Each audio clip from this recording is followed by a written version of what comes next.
الحمد لله وكفى والصلاة والسلام على من لا نبي بعده. أما بعد فأعوذ بالله من الشيطان الرجيم. بسم الله الرحمن الرحيم. عن معاذ رضي الله تعالى عنه قال أوصاني رسول الله صلى الله عليه وسلم بكلمات قال لا تشرك بالله شيئا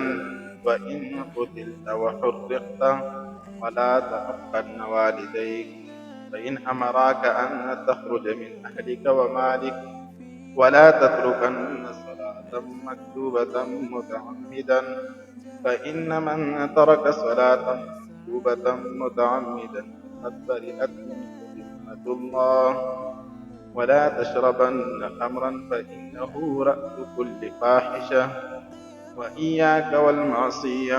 فإن بالمعصية حل سخط الله. وإياك والفرار من السحر وإن هلك الناس فإذا أصاب الناس فأنت فيهم فاسكت وأنفق على عيالك من قولك ولا ترفع عنهم عصاك أدبا وأخفهم في الله. في حديث مبارك في رسول الله صلى الله عليه وسلم حضرت معاذ بن جبل رضي الله تعالى عنه ته د دسو خبرو وصیت کړی او کلک حکم یې کړی دی د دې لپاره چې انسان په دې دسو خبرو باندې خپل خپله ذمهواري پوره کړي. اولنی وصیت یې ورته د دې خبرې کړی چې لا تشرک بالله شیئا، ته د الله سره څوک شریک مه جوړوه، ځکه د الله سره شریک جوړول دا ډېره لویه ګناه ده، دومره لویه ګناه چې د دې معافي نشته او د دې د بدوالي او قباح اندازه د دې نه لګولی شي. چې رسول الله صلی الله علیه وسلم حضرت معاذ ابن جبل رضی الله تعالی عنه ته د دې نه د بچ کېدو لپاره فرمایي چې لا تشرک بالله شیئا، د الله سره څوک شریک مه جوړوه. وان حرقت وقتلت، اگر چې تا ته د خپل ځان د قتلولو یا د ځان د سوځولو د هغې یره هم وي. چونکې معاذ رضی الله تعالی عنه د خپل فطرت او طبیعت په اعتبار سره د شریعت د احکامو پورهوالی خوښوو، ځکه یې همیشه په اولا او افضل او غوره حکمونو باندې د عمل کولو کوشش کوو. د دې وجې نه رسول الله صلی الله علیه وسلم د هغه د مزاج مطابق هغه ته داسې کلک حکم وکړو چې ته د الله په توحید او یووالي باندې استقامت او کلکوالی ترې هغه کوه، اگر چې تا ته د خپل ځان د قتلولو یا د سوځېدلو د هغې یره ولیدئ. نور مسئله دا د علما فرمایي چې یو سړی هغه ته د اسلام د کلمې په ویلو په وجه باندې خپل ځان د قتل یره وي او په زور او زبردستۍ باندې څوک په ده باندې د کفر کلمه وایي، په ژبه باندې د کفر د کلمې د ویلو اجازه په شرط د دې چې د زړه تصدیق ترې هغه په خپل ځای باندې زړه د الله په توحید او یووالي باندې دویم وصیت معاذ رضی الله تعالی عنه فرمایي رسول الله صلی الله علیه وسلم ما ته دا وکړي ولا تحقن والدیک، ته د خپل مور او پلار نافرماني مه کوه، د هغو تابعداري ترې هغه کوه. او د مور او پلار د تابعدارۍ د دې د اهمیت اندازه د دې نه لګولی شي چې رسول الله صلی الله علیه وسلم ورته فرمایي وان امراک ان تخرج من اهلک ومالک، ته د مور او پلار نافرماني مه کوه، اگر چې دا مور او پلار تا ته حکم وکړي چې د خپل اهل و عیال او د خپل مال او جیداد د هغې وځه. دا یاد ساته د مور او پلار حکم د یو شرعي حکم متعلق و د هغې پورهوالی په اولاد باندې ده، او که د مور او پلار حکم د یو غیر شرعي حکم متعلق و نو په دې صورت کې په اولاد باندې د هغې پورهوالی نشته. البته که د مور او پلار حکم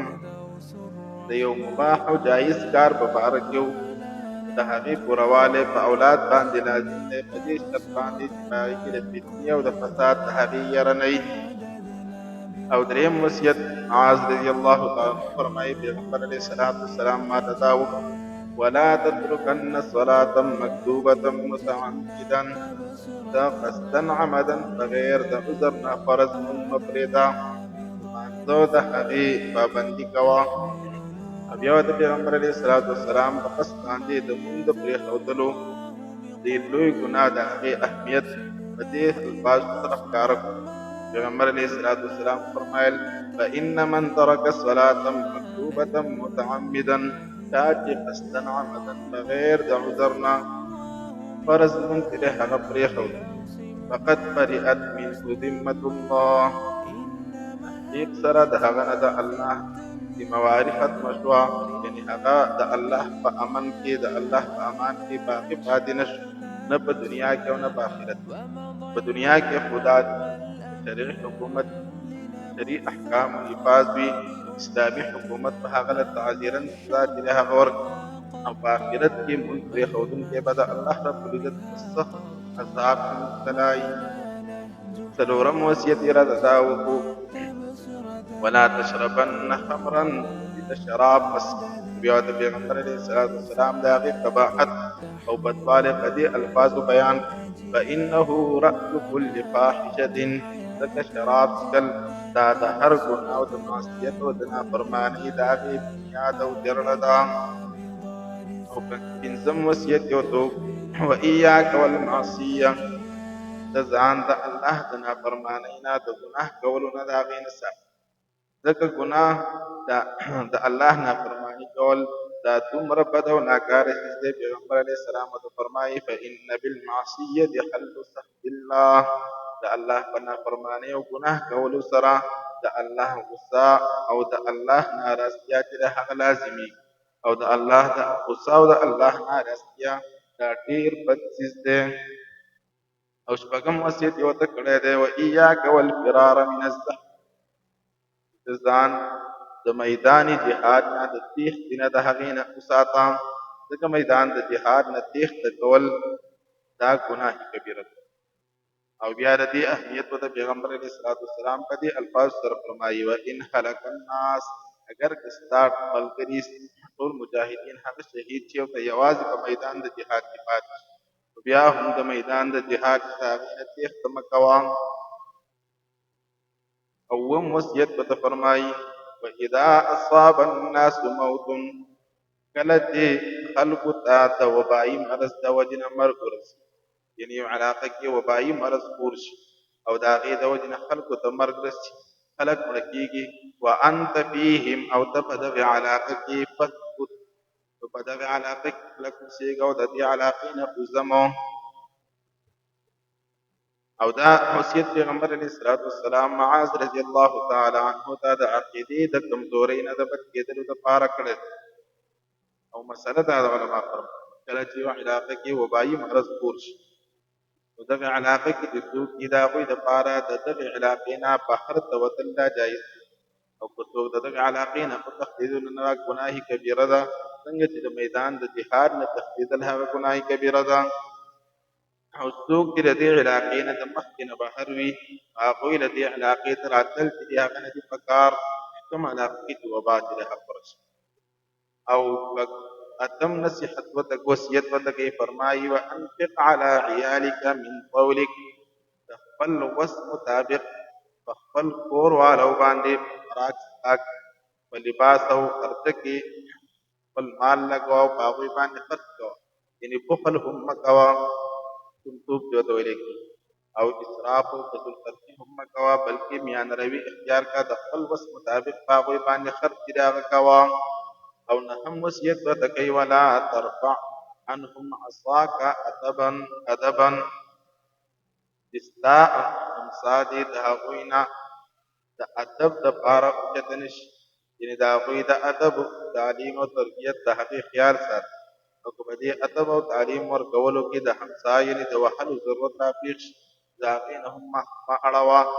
ځکه ادب او تربیت تعلیم دا د انسان د ټولو نه بهترین ښایست دی او لسم وصیت ورته کوي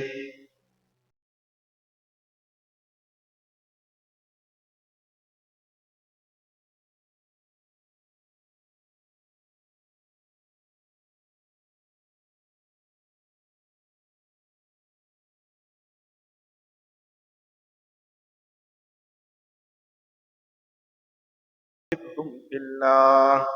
دا خپل کور والا اهل و عیال د الله مبارک دې د الله نه ویروه یعنې د الله د حکمونو په پوروالي د هغې په خلاف کولو په وعظ نصیحت کولو سره په تعلیم